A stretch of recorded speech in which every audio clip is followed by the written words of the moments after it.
Okay, so this question here wants me to express the following numbers in prime factor form. Okay, so the way we do that is, let's look at B. So with B I have 24. Now what I do here is I do a factor tree to figure this out. So I can easily start, I know that 2 will go into that, so 2 will go into that 12 times. Okay, so then I look at breaking down 12 as well into 2 and 6. I then break down 6 into 2 and 3. Okay, so I keep going until I've hit all of my prime factors down around through here. Okay, so once I have these, I can identify these prime factors down through here.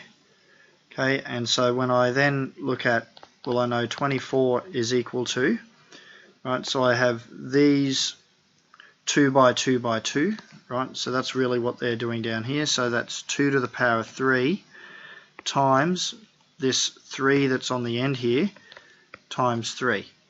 Okay, and so that there is a list of my prime factors, and that there, if I multiply that out, I'll end up with 24. Okay, so that's my list of prime factors there in prime factor form. So again, I look at 80, okay, which is F. Okay, so with F, I go 80. I look for factors of this as well. So let's start with easy ones we know. We know 2 will go in 40 times. I know 2 will go into 40 20 times. I know that 2 will go into 20 10 times.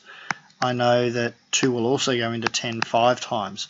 And so now I'm down to all of my prime factors down here that I can't divide anything else into. So I know that if I want to write this as 80 equals, so I look at these prime factors here of 2, they're all 2's there.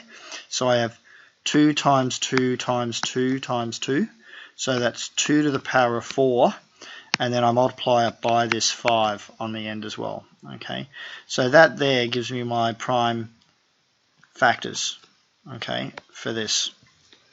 Right. And so that's how I can do these, by using a prime factor tree or a factor tree.